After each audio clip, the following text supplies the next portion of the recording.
Right now, Mr. Graham, our state's at a crossroads. There are a lot of people worried about a scandal with the governor. The governor's admitted to some inappropriate relationship remarks. Some people think he went very far. He thinks that he calls his actions not totally egregious. Do you think it's immoral what the governor's accused of doing? Well, first of all, I think the governor has to answer that, and the people of Alabama.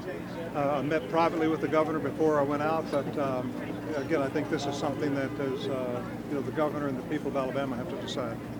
What would be your advice to the people or the governor? I mean, some people are mad right now. What would be your advice to voters that want, they want some action taken? Maybe they feel like they need some retribution. Well, I think.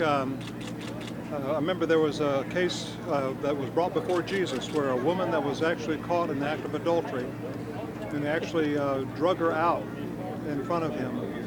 And Jesus made a statement, who is guilty, not guilty, they can throw the first stone. And he wrote in the sand, we don't know exactly everything that he said, but pretty soon everybody left. If we haven't sinned, all of us are guilty. And I think right now the people of Alabama have to make this decision as to what needs to be done. So that's not my decision. What was your advice to the governor when you met him? Oh, I'm not going to go with that. Understood.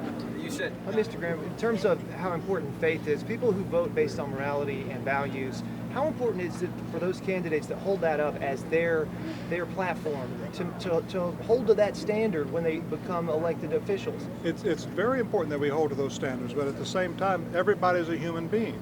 And you see that right now in this state, where the governor has this problem.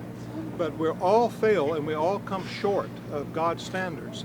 But I think if a person, confesses their sins and asks for forgiveness, then God will forgive, and then it's up to the people to decide whether they want to forgive.